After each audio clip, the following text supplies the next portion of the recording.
오늘 제목을 한번 같이 읽겠습니다. 시작. 성찬식의 목적. 커네티컷 대학의 리차드 소리스 교수와 벤 그리온 대학의 브래드리 러플 교수라는 분이 말이 참 어려워요. 이념과 종교 그리고 이스라엘 키부츠의 현장의 협력 진화에 관한 연구라는 논문을 발표했는데 아주 재미난 실험을 했습니다. 이 키부츠에 있는 키부츠 공동체 사람들과 일반인을 뽑아서 봉투 안에 100세겔, 우리 돈으로 하면 약 한 25만 원 정도 되는 돈을 넣어놓고 얼마를 원하든지 원하는 만큼 가져가라고 합니다.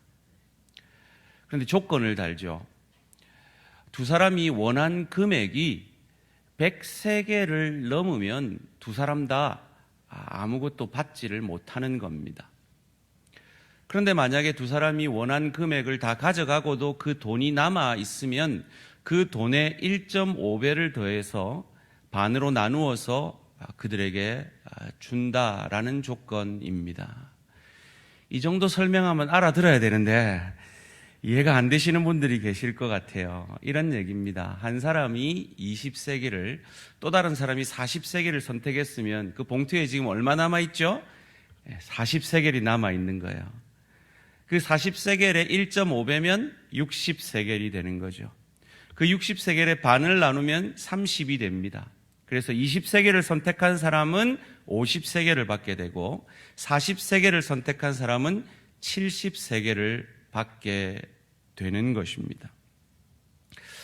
만약에 대한교회에서 여러분의 구역 가운데서 혹은 여러분의 기관 가운데서 무작위로 우리 성도들을 뽑아서 25만 원 든 봉투를 주면서 당신이 얼마를 원하든지 뽑아가도 된다. 그런데 이게 두 사람이 25만 원보다 더 원하면 아무것도 못 받는다 라고 한다면 여러분 얼마를 뽑아 가시겠습니까? 저희는 성찬을 앞두고 있습니다. 성찬식은 주의 몸과 피를 먹고 마심으로 우리가 살아났음을 의미합니다. 원래 성찬은 이렇게 준비된 카스테라가 아니라 큰 떡덩이를 떼어서 나눠주는 것이 더 성경적이지 않나 하는 생각을 해보게 됩니다. 만약에 여러분 큰 떡덩이를 이 앞에 놔두고 이쪽에서부터 떡을 떼서 가져가라고 하면 이렇게 이제 지나가면서 떡이 줄어들겠죠. 그래서 이렇게 해서 저 끝에 계시는 우리 손용훈 집사님까지 떡이 남아 있을까 하는 겁니다. 성찬식, 첫 성찬식에 예수님은 참 얹히는 소리를 하셨습니다. 마태복음 26장 21절, 오늘 본문의 21절과 같은데요. 그들이 먹을 때 이르시되 내가 진실로 너희에게 이르노니 너희 중에 한 사람이 나를 팔리라 하시니. 그럼 밥 먹을 때 개도 안 건드리라는 그러는데 이 진짜 소화 안 되게 밥 먹을 때 이런 말씀을 왜 하시느냐는 거예요. 특별히 성찬식을 이 6월절 식사 중에 제정하시면서 누가복음 22장 19절 가운데 이렇게 말씀하십니다. 또 떡을 가져 감사기도 하시고 떼어 그들에게 주시며 이르시되 이것은 너희를 위하여 주는 내 몸이라 너희가 이를 행하여 나를 기념하라 하시고. 무엇을 기념하라는 것일까요?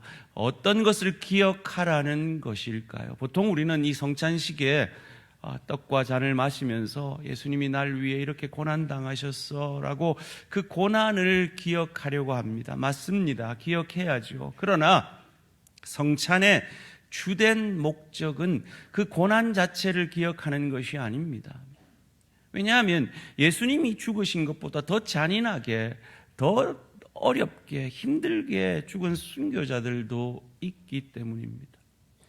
그렇다면 이 성찬의 목적이 무엇일까요?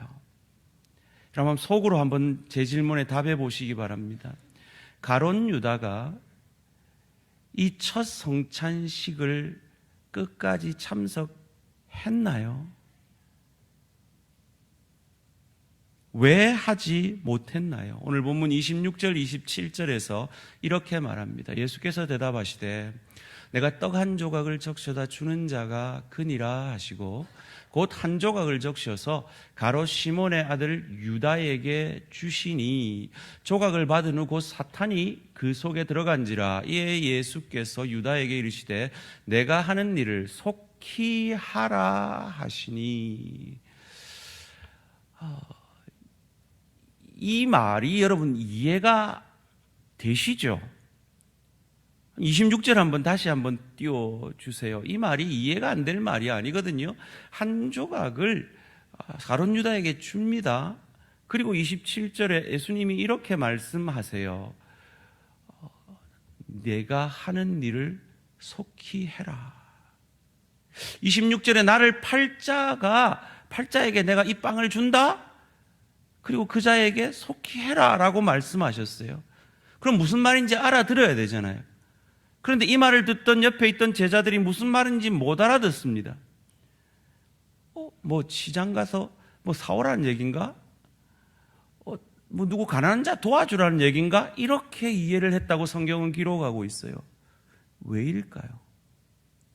에이, 설마 가룟 유다 같이 믿을 만한 사람이 예수를 팔겠나? 라고 제자들은 생각하고 있는 거예요. 여러분, 우리 교회 재정부가 있거든요. 각 교회마다 재정부는 누구에게 맡깁니까? 제일 믿을 만한 분들에게 맡기는 거예요. 물론 믿을 만하고 돈 잘 세는 은행원들이 주로 그 섬김을 합니다마는 믿을 만하기 때문에 맡기는 거예요. 가룟 유다는 재정을 맡았던 사람입니다. 제자들 중에 가장 믿을 만한 했던 사람이었다는 거죠. 인간적으로는 말이죠. 그런데 그가 영적으로는 어떤 상태였습니까? 30절 말씀입니다.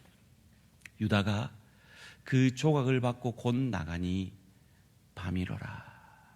여기서 그때가 밤이었다는 건 그 시간이 밤이었다는 것뿐만 아니라 그의 영혼의 상태가 밤이었다라는 것이죠. 오늘 성찬을 맞이하는 저와 여러분의 영적 상태는 어떠합니까? 여러분, 6월절 만찬은요, 포도주를 4잔을 마셔야 끝이 났다고 합니다. 이런 순서로 6월절 만찬을 즐겼대요. 첫째, 포도주를 마신 이후에 손을 씻습니다. 아마 이때 예수님이 제자들의 발을 씻었을 것이라고 신학자들은 추측을 합니다. 그리고 쓴 나물을 소금물에 찍어서 먹습니다. 그러면서 그의 조상들이 홍해 바다를 건넜던 것을 기억하는 것이죠.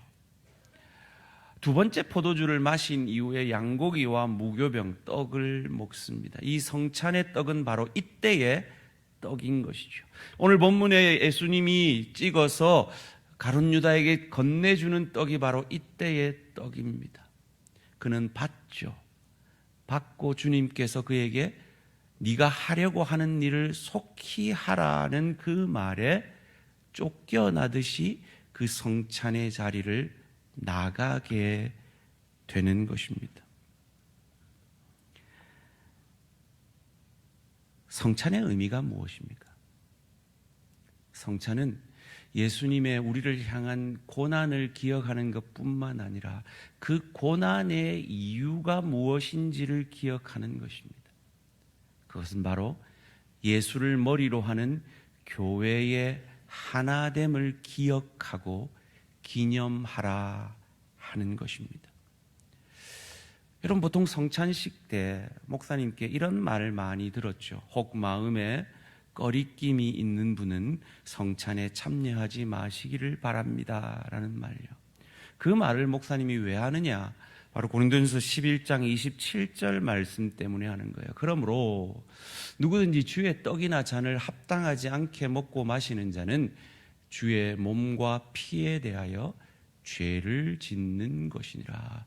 주의 떡이나 잔을 합당하지 않게 먹고 마시는 게 무엇일까요? 이걸 알아야 죄를 짓는지 안 짓는지 알 거 아니에요. 이어지는 28절에서 이렇게 말합니다. 사람이 자기를 살피고 그 후에야 이 성찬의 떡을 먹고 이 성찬의 잔을 마실지니. 그래서 자기를 살펴야 한다는 거예요. 뭘 살펴야 한다는 거예요? 29절 말씀입니다. 주의 몸이 뭡니까? 교회입니다. 이 교회를, 성도의 모임을 분별하지 못하고 먹고 마시는 자는 자기의 죄를 먹고 마시는 것이니라. 주의 교회를 분별하지 못하고 먹고 마시는 게 무엇일까요? 그것을 30절에서 이렇게 말합니다. 그러므로 너희 중에 약한 자와 병든 자가 많고 잠자는 자도 적지 아니하니. 이걸 두 가지로 해석할 수 있습니다. 성찬의 정신인 교회의 하나됨을 깨뜨림으로 그 결과로 말미암아 약한 자가 생겼고 병든 자가 생겼고 잠드는 자가 생기지 않았느냐라고 해석할 수도 있고요.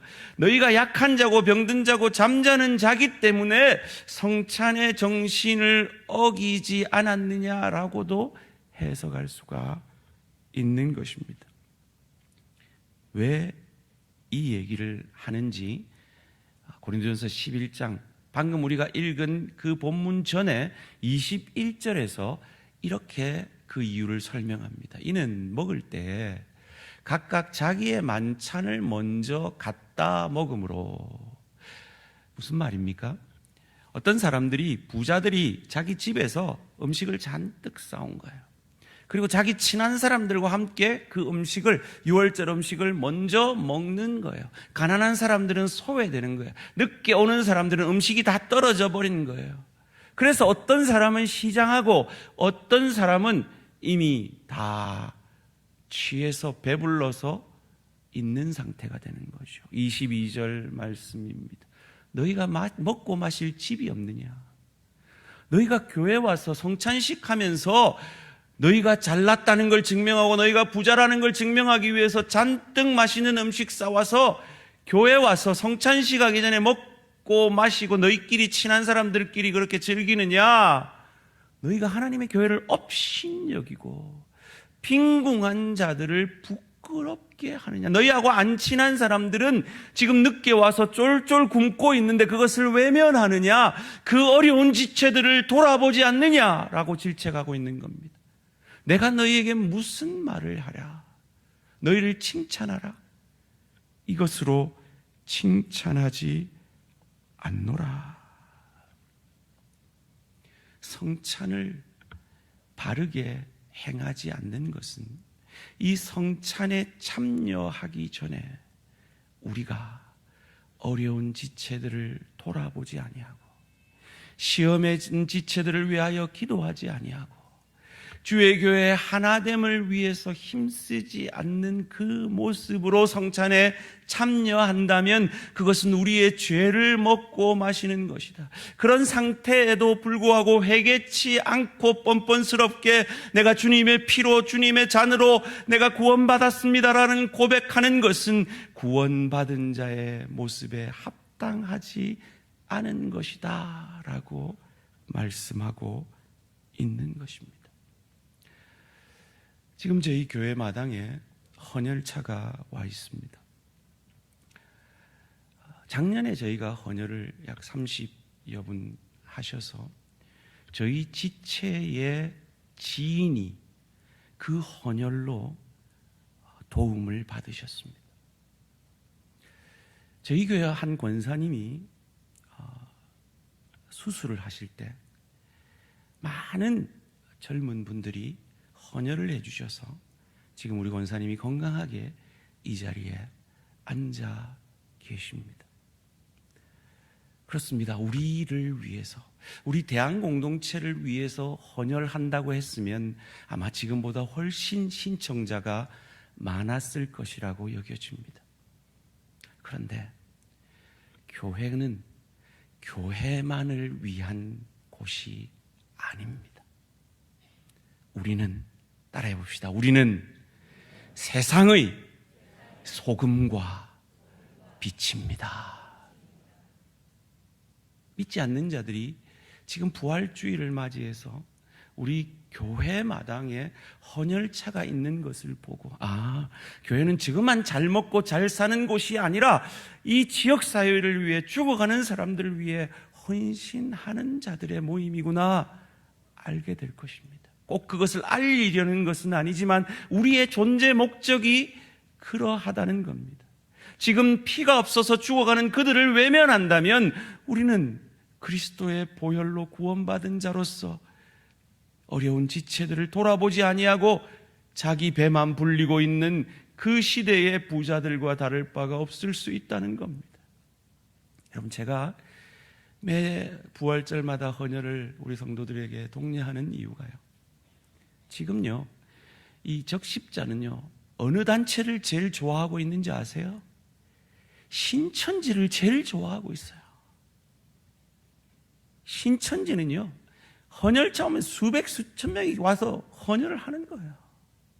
수십 대가 헌혈차가 와서, 그들은 일사불란하게 명령하면 움직이는 그런 이단 조직이니까 그냥 움직이는 거예요. 저는 이 카리스마가 약해가지고 하세요 이래 못하고 해주세요 이러고 있으니까 이게 일이 안 되는 거예요. 여러분, 70 넘으시면 못하세요. 65세인가요? 나이 드시면 못하세요. 못할 때가 옵니다. 건강하신 분이라면 가셔서 못할 수도 있어요. 그럼 제가 제 개인적인 얘기를 해서 죄송한데, 저도 주사 맞는 거 무서워요. 저희 아내는 주사 맞는 게 무서워서 의대를 못 갔어요. 근데도 지금 신청해놨거든요. 사랑하는 성도님들, 나는 건강이 안 좋아서 헌혈은 못하겠다 싶으면 여러분 광고 들으셨죠? 대양섬김이.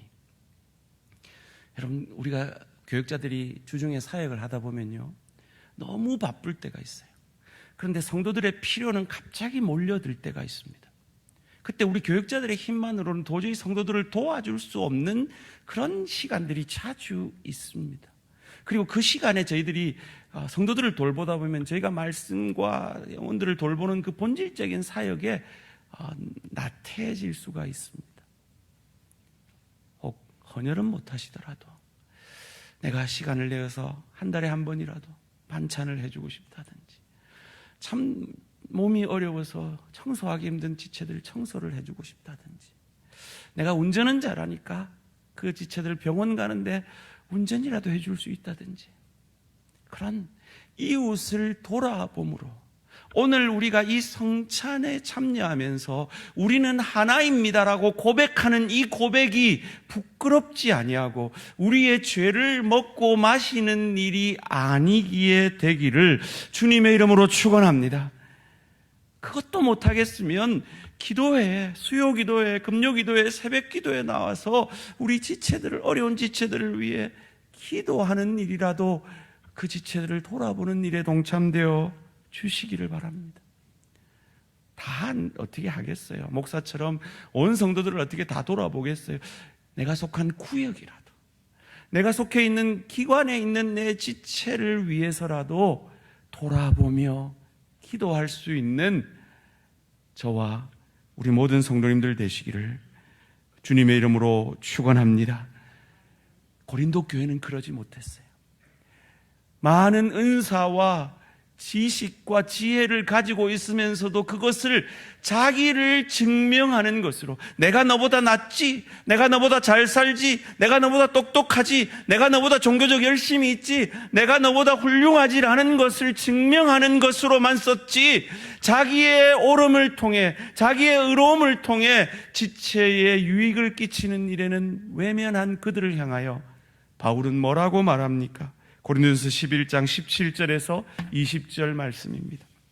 내가 명하는 이 일에 너희를 칭찬하지 아니하나니 이는 너희의 모임이 유익이 못되고 도리어 해로움이라. 먼저 너희가 교회에 모일 때 너희 중에 분쟁이 있다함을 듣고 어느 정도 믿거니와 너희 중에 파당이 있어야 너희 중에 옳다 인정함을 받는 자들이, 무슨 말입니까? 파당이 있어야 장로되고 권사되고 집사되는 그런 교회들이 고린도 교회였다는 거죠. 너희 중에 옳다 인정함을 파당이 있어야 받는 자들이 나타나게 되리라. 그런즉 너희가 함께 모여서 주의 만찬을 먹을 수 없으니, 그런 너희라면 이 성만찬에 참여할 수 없다라고 말씀하는 겁니다. 성찬의 정신을 고린도전서 10장 17절이 우리에게 이렇게 가르쳐 줍니다. 함께 읽습니다. 시작. 떡이 하나요 많은 우리가 한 몸이니 이는 우리가 다 한 떡에 참여함이라. 이 떡은 지금 조각조각 나 있지만 이것은 한 몸입니다. 예수의 몸입니다. 그러기에 주의 교회는, 예수를 머리로 한 예수의 몸의 지체인 주의 교회는 하나임을 고백하며 기억하며 우리는 이 성찬에 참여하게 되는 것입니다. 그렇다면 왜 예수님은 떡을 주면서 포도주도 마셔라 하지 아니하고 네가 하려고 하는 일을 속히 하라라고 마치 가룟 유다를 내쫓으시듯 그곳을 떠나게 하십니까? 가룟 유다는 지금 그의 스승을 팔려고 합니다. 그가 속한 공동체를 깨뜨리려고 합니다. 이 성찬의 하나됨을 깨뜨리려고 합니다. 그러기에 그를 쫓아내시는 겁니다. 어쩌면 그에게 회개의 기회를 주고 있는지도 모르죠. 성찬을 인도하는 목회자가 여러분 가운데 마음이 꺼림직한 사람은 성찬에 참여하지 마십시오라고 권할 때, 그래서 성찬하지 마십시오가 아니라 지금이라도 회개하고 그 지체를 사랑하고 그 지체를 용서함으로 이 하나됨에 참여하십시오라고 말하는 것처럼 말이죠. 여러분, 우리 대한교회는 어떤 교회입니까? 여러분, 대한교회는 완벽한, 완전한 교회입니까? 아님을 우리가 알지 않습니까? 그런데 저는 이 불완전한 대한교회가 너무 좋습니다. 우리 교회라 그렇습니다. 그런 우리의 마음으로 요한 1서 4장 20절 말씀을 함께 한 목소리로 읽겠습니다. 시작. 누구든지 하나님을 사랑하노라 하고 그 형제를 미워하면 이는 거짓말하는 자니 보는 바 그 형제를 사랑하지 아니하는 자는 보지 못하는 바 하나님을 사랑할 수 없느니라. 아멘. 여러분, 사랑을 하면요 허물이 안 보여요. 불만이 없어져요. 제가 대학교 1학년 때 첫 조카를 맞았거든요. 그때 제가 충격적인 장면, 지금도 잊혀지지가 않아요. 그게 1990년에 일어난 일인데, 저희 둘째 누나가 저희 조카 다은이 똥기저귀를 갈면서 진짜 저라면 그 더러운 거 빨리 감아서 쓰레기통에 버릴 것 같은데 그 똥기저귀 냄새를 맡으면서 향기로워 이러는데, 와, 이거 기겁을 하겠더라고요. 근데 그건 저희 누나의 진심이에요. 진심이에요. 왜요? 사랑하기 때문에요. 사랑하면 똥기저귀 냄새도 향기롭다고 고백되는 것입니다. 앞서 저는 이 키부츠 유대인 공동체와 일반인의 실험 결과를 살펴보았습니다. 이 키부츠 공동체와 일반인들이 그 돈을 가져갈 때는 키부츠 공동체 사람들과 일반인들이 그 액수가 차이가 거의 없었어요. 그런데 키부츠 공동체끼리 돈을 가져가니까요, 그 액수가 5, 6세겔 작아지더라고요. 키부츠끼리 할 때는, 자기 공동체원들하고 할 때는 내가 손해봐도 된다라고 작게 가져나가는 거죠. 우리 대학 공동체는 어떠합니까? 오늘 우리가 읽은 이 본문, 우리가 읽지는 않았지만 이어지는 본문 34절 35절에서 이 성찬의 정신을 가지고 우리가 마땅히 해야 될 것을 이렇게 말합니다. 새 계명을 너희에게 주노니 서로 사랑하라. 내가 너희를 사랑한 것 같이 너희도 서로 사랑하라. 너희가 서로 사랑하면 이로써 모든 사람이 너희가 내 제자인 줄 알리라. 34절을 띄워주시고요. 새 계명이 뭘까요? 보통 우리는 이 말을 옛 계명을 구약의 율법이라고 하고 새 계명을 사랑이라고 해석을 합니다. 그런데요, 구약의 율법도 하나님 사랑, 이웃 사랑을 요약해 놓으면 그거거든요. 똑같아요. 사랑이에요. 그런데 왜 오늘 우리에게 주시는 이 계명이 새 계명일까요? 여러분 잘 알다시피 계속 띄워주세요. 이 사랑이라는 단어는 성경에 세 가지로 나온다는 거 자주 들으셨잖아요. 아가페 사랑, 필레오 사랑, 에로스 사랑. 인간적인 남녀의 사랑을 에로스의 사랑, 친구의 사랑을 필로스의 사랑, 하나님의 사랑을 아가페 사랑이라고 하는데, 오늘 이 본문에서 말하는 서로 사랑하라는 이 사랑은 무슨 사랑일까요? 당연히 아가페 사랑이죠. 그런데 여러분, 에로스의 사랑과 아가페 사랑이 가장 큰 차이를 만들어내는 게 뭔지 아십니까? 그것은 감정이 실리는 사랑과 의지가 실리는 사랑의 차이인 거예요. 에로스 사랑은 감정이 있어야 사랑할 수 있는 거예요. 여러분, 에로스의 사랑 없이 어떻게 남자와 여자가 사랑해서 살 수가 있습니까? 결혼할 수 있습니까? 없습니다. 그럼 반드시 감정이 필요합니다. 그런데 이 아가페의 사랑은 감정 없이도 의지만으로도 가능한 것이 이 아가페의 사랑인 겁니다. 40년을 한 교회에서 같이 신앙생활 하신 여러분들이 어찌 서로에게 상처받을 일이 없었겠습니까? 서로 서운한 일이 어찌 없을 수 있습니까?